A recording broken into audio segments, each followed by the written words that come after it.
Lucas put out an interesting question playing off of what we were talking about in terms of Shohei Ohtani. Right. And I guess it goes back to the old adage of, is it better to have loved and lost than never to have loved at all? Lucas and I were talking during the break about the idea of Giants fans putting themselves out there again for Shohei Ohtani. Do you want your team to go in on Ohtani and miss out, or would it be better to just not even be involved in the Shohei Ohtani sweepstakes and therefore not be burned when he picks the Dodgers? Well, I think as the saying typically goes, most people would have rather loved than lost. And for everything that we've said about the other big-name free agents that haven't worked out, whether it's been Aaron Judge or Bryce Harper, the Giants have been the bridesmaids for a very long time. And they might as well be, they could very easily be the bridesmaid for the Shohei Ohtani sweepstakes as well. But I don't think you'll find very many fans that wouldn't want you to put in on them, unless their take is, and we were talking about the free agents coming up, which it's not an outstanding free agent class, unless their take is, and a lot of people had this take last year with Aaron Judge. The difference is Aaron Judge doesn't pitch. But a lot of fans' take could be, you know what, don't go for Shohei. Save that money, go out and get a reunion with Adam Duvall, go out and get whoever else and stack up the team that way versus going after one guy. That's the only take I see where somebody would just say, don't even bother going on Shohei. But I don't think there are a lot of fans out there that wouldn't want the Giants to kick the tires. We kicked some tires. 888-957-9570. What do you think about that idea about even trying for Shohei Ohtani if you knew kind of deep down you didn't have a chance to get him? And also, how dialed in are you to watch him pitch tonight against the Giants? Now, this is a Giants offense that's been overmatched by most pitchers over the course of the past, almost 6 weeks now. They had the worst offense in the month of July, even though they wound up 12-13 as a club. The offense was pretty putrid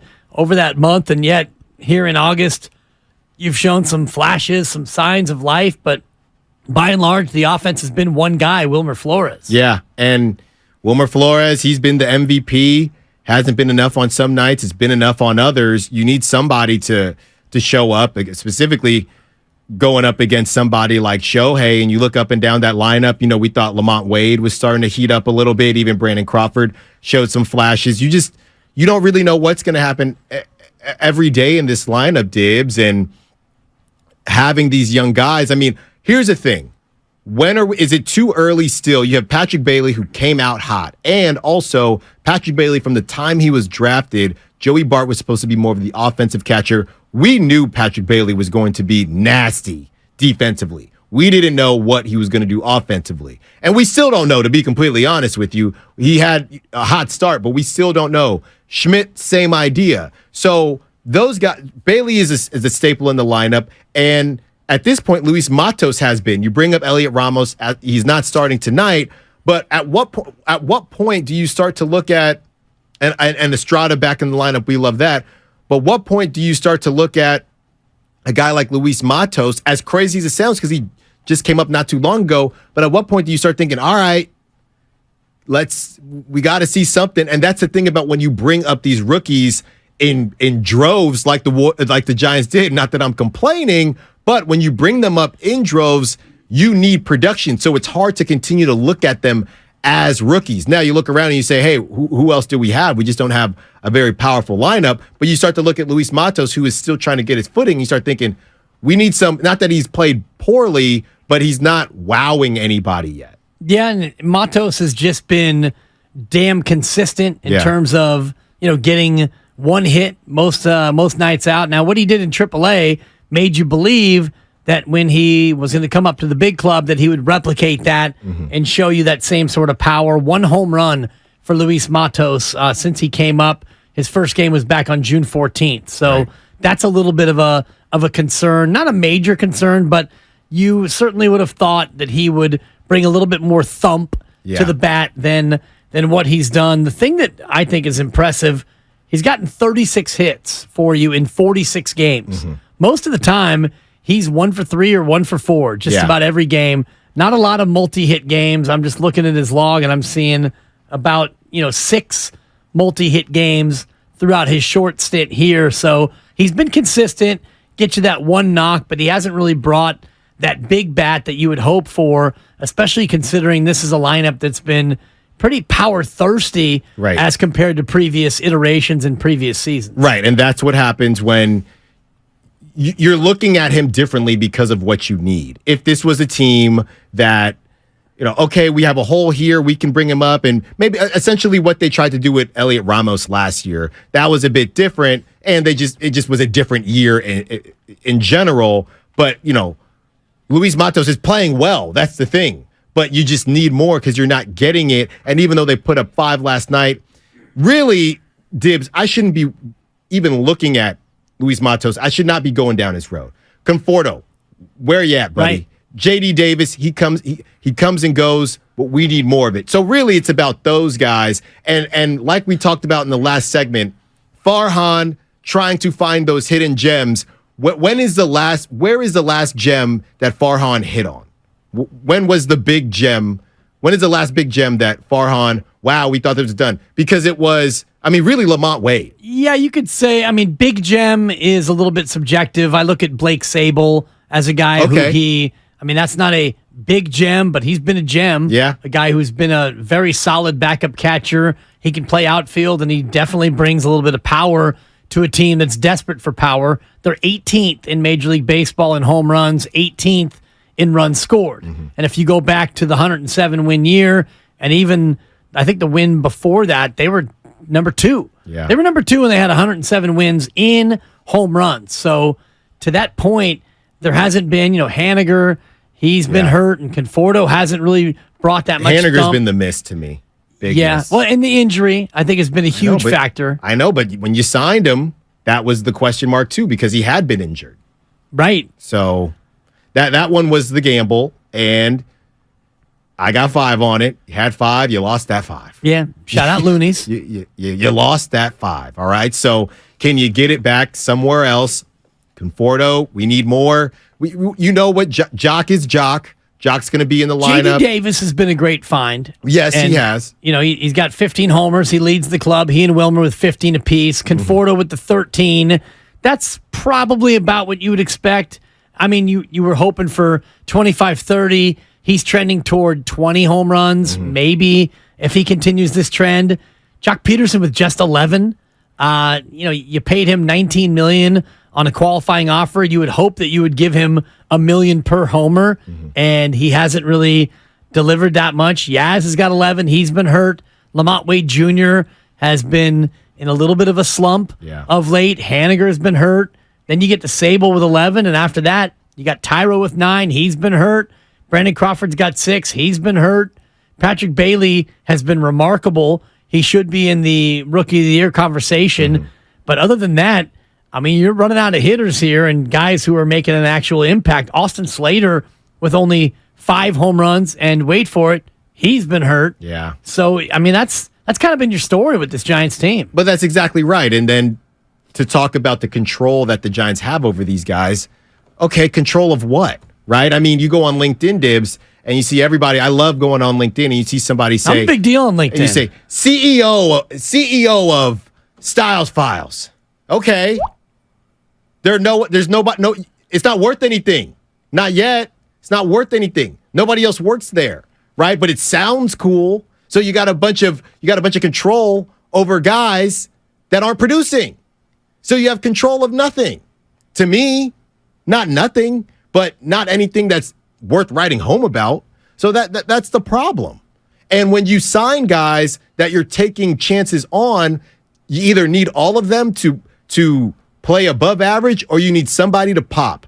And I think JD Davis has been the only one from who they've signed that's been above average. You got found money. I wouldn't call JD Davis found money because you paid, but you got found money with Patrick Bailey. Well, that was a trade that, you gave up Darren Ruff, who you eventually got back. So that was almost a nothing trade. Right. So that is the biggest net positive that the Giants have had. So you got JD Davis I wouldn't call it maybe a little bit of found money because of the deal, sure. right? So J.D. Davis found money. Blake Sable, Rule found 5. money. Yeah. I would call that found money as well. Patrick Bailey found money, and that's where it ends. Tyro Estrada, you didn't give up a lot to get Estrada. But I'm saying, well, sure, but what he's doing right now, this year, I wouldn't call it found money. But he's been great. OPS is 751, and when healthy, he's been very productive. Yeah. You mentioned LinkedIn. I just did you a major solid. Okay. I gave you an invite to be a part of my expansive network. So wow. And I sent you a note. You're welcome. Thank you. Yeah. By the way, trying to take care of those. No, don't send me a note. No, it's been sent. The note's been sent, and Grandy, go ahead and add Alan Stiles to the Dibber radio tree as those who I've helped along their career. So when Stiles is a big deal in 2 weeks or 11 years or however long it takes, because I'm a believer. I bought stock in Stiles. So a lot of stock. When Stiles makes it big, just remember where you got to start, Grandy. I was going to say... I'll write it down. Yeah. Thank you. Mark the tape. Mark the tape. Go to the phones in just a moment, but more from Stiles first before we talk about how big this game is tonight with Ohtani and the Giants. All I was going to say is, as you bring up Tyro Estrada, he was my pick. He was my breakout pick last year. Not that I wasn't high on him this season, but I just didn't really think about it too much.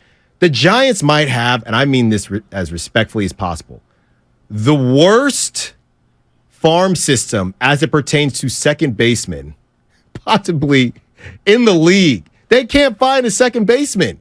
So even though no love for Joe Panic? I'm talking about Pride lately. of St. John's? Joe Panique? Yeah. And I love Joe. But it feels like Tyro's missed more games because it's such a hole when he's not there because second base has been awful. Isan Diaz? No love for Isan Diaz? I'm sorry. Thank you. Next. Wisely? No, thank you. Wisely with a 497, not on base, but OPS. It's not going to work. Not good. It's not going to work. It's a no for me, dog. It's a no for me. That's a Willardism right there. That's going to be a no. That's going to be a no from me, dog. That's a classic Willard cut right there. Well, from Randy Jackson. Of course. Yeah. No, but just the fact that Willard says it has permeated my psyche now. And so... Did I just give you a flashback then? No, actually, you give me a flash forward to the way I at times will communicate with my 11-month-old daughter when she crawls over and she's about to dig into the houseplant. And I say, Mila, and she stops and looks at me, and I say... That's going to be a no from me, dog. She listening? Oh, she does. There you go. Well, she's old enough now to where she understands no. Whether or not she obeys is another issue, but she now will, because I'll hit her with her name and she'll stop, and then I'll hit her with a Mark Willard and Uncle Mark, and then she'll look at me like, what's wrong with you, dude? There you go. I got born into a family where a guy hits me with drops. Yeah. Try talking to me like a human. No, it's not as fun. Ryan and Irvine, you're going to the game tonight, Ryan. I'm jealous. I think the kids would say, I'm jelly. What's going on, buddy? Hey, doing good. Thanks for the call. I'm on my way there right now, and I'm a strange fan because I grew up down here. I'm an Angels fan, but I'm also a Giants fan. I went to Giants games as a kid. My dad played with Bruce Bochy, so I kind of root for both teams, but the Angels have squandered just so many years of two of the greatest baseball players I've ever seen play. So I'm really rooting for the Giants to land Ohtani, and I think that starts tonight. I think they need to light him up. I think they need to take him out of the game early. I think Ohtani's the type of player I think he would honestly respect seeing that from the Giants and seeing the kind of young talent that they have the capability of putting together something special over the next, several years. They're trying to build a resume to land Ohtani right now. I truly do think the number one thing he cares about the most is winning and being a part of a team that actually has the capability of winning. And then secondly, he's not a Los Angeles guy. Like, he's not a Hollywood guy. He signed with the Angels, years ago for two reasons. Number one, he wanted to play with Mike Trout. And number two, because of Disneyland. His family had gone to Disneyland, and his family convinced them to be close to Disneyland. So he's a little odd, and I just don't think he wants to be a part of that Hollywood, Los Angeles lifestyle and media. So I think it starts tonight. Show him the most respect you can by lighting him up, taking him out of the game early. Ryan, I appreciate that.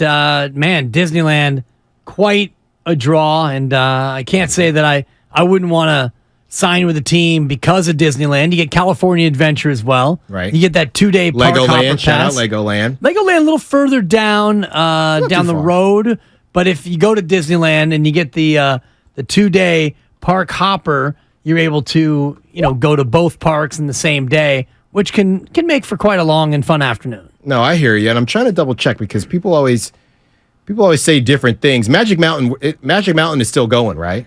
Yeah, that's further up in the valley. That's the in what I'm Valencia. saying. You're close enough. And Magic Mountain, that was always the one where, hey, that's where the adults go. The adult roller coasters are at Magic Mountain. Yeah, heavy duty roller coasters. I'm into that. At Magic You Mountain. get down or no? Not anymore. Okay. Not anymore. No, and I wonder if this will happen to you. And 888-957-9570, if you get to a point where you don't do roller coasters anymore. I used to be all in Great America down there, back when it was Marriott's Great America. It's not a sport. No, but you get to a point in your life, most people do, where the vestibular motion, the spinning, the dipping, the corkscrewing, the loop-de-looping, the upside down, it's just not that thing anymore. It's not the sauce anymore. From a physical standpoint, That's crazy. I was with my son, Quest. We were in Chicago 2008, so he had to be about 7 years old, and we went on, I think it was that ride where you go in the swings, you sit in the swing, and you just go, Yeah. Those are low level. It was over. Man. That was it. I hung him up after that. It was a So- wrap. Your boy was 40 at that point, and I got no. off of that, and I was dizzy for probably about 4 hours. I'm a man. I'm 40. Dude, I'm telling you, when you get older, the thrill of being upside down, corkscrew, spinning, twisting, and all the rest of it, maybe it's just me, but Now I'm thinking of the demographics when I'm in line for a roller coaster. not a lot of older folks. And I'm coming up on 55 now, double nickels, and the thought of my baby girl when she's 8 or 9, Daddy, let's go on. And it's fill a in the wrap. blank. It's over. No, it's a wrap. Yeah, I'd have to take my my Dramamine to even think about it. Well, I'm just saying. I mean, now I never Geritol. thought about aging out of roller coasters. You age out of so much. Now I Right. got to age out of roller coasters. You don't have too? to, and not everybody ages out of roller coasters, but it's just kind of where I got to. Rich in Fremont wants to talk about the Giants and a playoff run. What's going on, Rich? Do you like roller coasters, Rich? I'm like you, Dibs. I did it when I was younger. Probably the craziest one I've ever went on was the Edge. Oh God! I don't know if you remember that one. Oh, so well. That was a roller coaster where you really do your heart valve had to be ready to handle something like that. I mean, that was a crazy ride, man. I was thought afraid of that ride when they had the commercial on local TV. That thing was hardcore. Yeah, that was a crazy ride. Man. But I basically, with the Giants right now, it's kind of like what I used to do as my little kid. I used to blow up a big balloon, and it'd be full of air, and then I hand it to him, and then he couldn't manage to hold it, and then all of a sudden all the air would just come out, and then all you had was just the balloon that was empty on the ground, and Yeah. you'd be frustrated afterward. That's kind of where I am right now with the Giants. Like, I've been a Giants fan for a long time, and I just kind of feel like right now with them, it's just there's no consistency with this team. It's like, they had that 10-win run, and you thought, okay, maybe they got something. But now, look, and once again, it gets to a point where all of a sudden, what you're going to do in the postseason is pivotal. And you look at what you're looking at right now, and you think, okay, even if they get to the postseason, you just know, if they get to the second round, they're probably going to give it up, and we're going to be right back where we were. And it's just I'm sorry. I just don't see the consistency, especially when I see one game they're winning, the next two they're losing. They're winning two, but then they're losing one. It's like, guys, come on. I just don't see the consistency. You look at the Dodgers right now. It's like the Dodgers are hot right now when they're supposed to be hot. Yeah. You know what I mean? It's like you don't see that with the Giants. And that's the reason why, guys, I just don't see them doing well in the playoffs this year. But thanks, guys. Yeah, thank you, Rich, and I appreciate you shouting out the Edge too. I don't know if you remember that at Great America. It's the ride where you'd sit in a row of 4 and you go straight up into the tower. You go up about, I don't even know, 40 stories or whatever, and then all of a sudden you hear that click and it just boom, straight drop. Yeah. Straight drop. Now it's called Drop Zone. Right. It Well, used to be called the Edge. I've been on Drop Zone, yes. Yeah. And Drop Zone, for me now, it's going to be a no from me dog. That's fair enough. That's another one. Like the Demon was the ride when I was a kid that came out. It was like, whoa, double loop-de-loops and the corkscrew. You couldn't get me off the Demon. Right. But now the idea of, double corkscrews and a couple of loop-de-loops and let's do it backwards, I'm good, Coach. And for these reasons, I'm out. Yeah, exactly. Well, and when Rich talking Shout out about Shark Tank. Rich talking about the balloon with his kid, Yeah. and the Giants, I think it was a very good analogy. Sounds like a deflation sensation. That's $1, and I appreciate you playing along, Alan. That's Alan Stiles in for Mark Willard. That's just fantastic work right there.